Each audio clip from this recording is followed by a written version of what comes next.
Video থেকে audio convert করবেন কিভাবে সেটা দেখাবো। এর জন্য আপনাদেরকে ছোট্ট একটা অ্যাপ্লিকেশন ডাউনলোড করতে হবে, যেটা প্লে স্টোরে পেয়ে যাবেন। প্লে স্টোরে আসার পরে এখানে সার্চ বক্সে লিখবেন video two audio converter. Search করার পর নিচে একটু স্ক্রল করে আসবেন। আসার পরে এখানে দেখতে পাচ্ছেন ভিডিও MP3 কনভার্টার, যেটা হচ্ছে আপনার 100 মিলিয়ন প্লাস। ওটাকে আমরা ইনস্টল করে নিব। তো এটার উপর ক্লিক করতেছি। ক্লিক করার পর আমরা জাস্ট ইনস্টল হয়ে গেলে আমরা সরাসরি অ্যাপটি ওপেন করে নিব। ওপেন করার পর কিছু পারমিশন চাইবে, আমরা ওকে দিয়ে দিব। ওকে দেওয়ার পর আবার অ্যালাউ দিব। অ্যালাউ দেওয়ার পর এখানে অ্যাকসেপ্টে দিব। দেওয়ার পর এখানে আবার অ্যালাউ দিব। দেওয়ার পর আমাদের অ্যাপ্লিকেশনটা ওপেন হয়ে যাবে। ওপেন হয়ে যাওয়ার এখান থেকে সিলেক্ট করে নিব। তো আমরা ক্লোজ ফাইলে ক্লিক করলাম।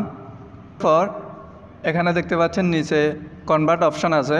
ওই কনভার্ট অপশানে ক্লিক করলে কিন্তু আপনার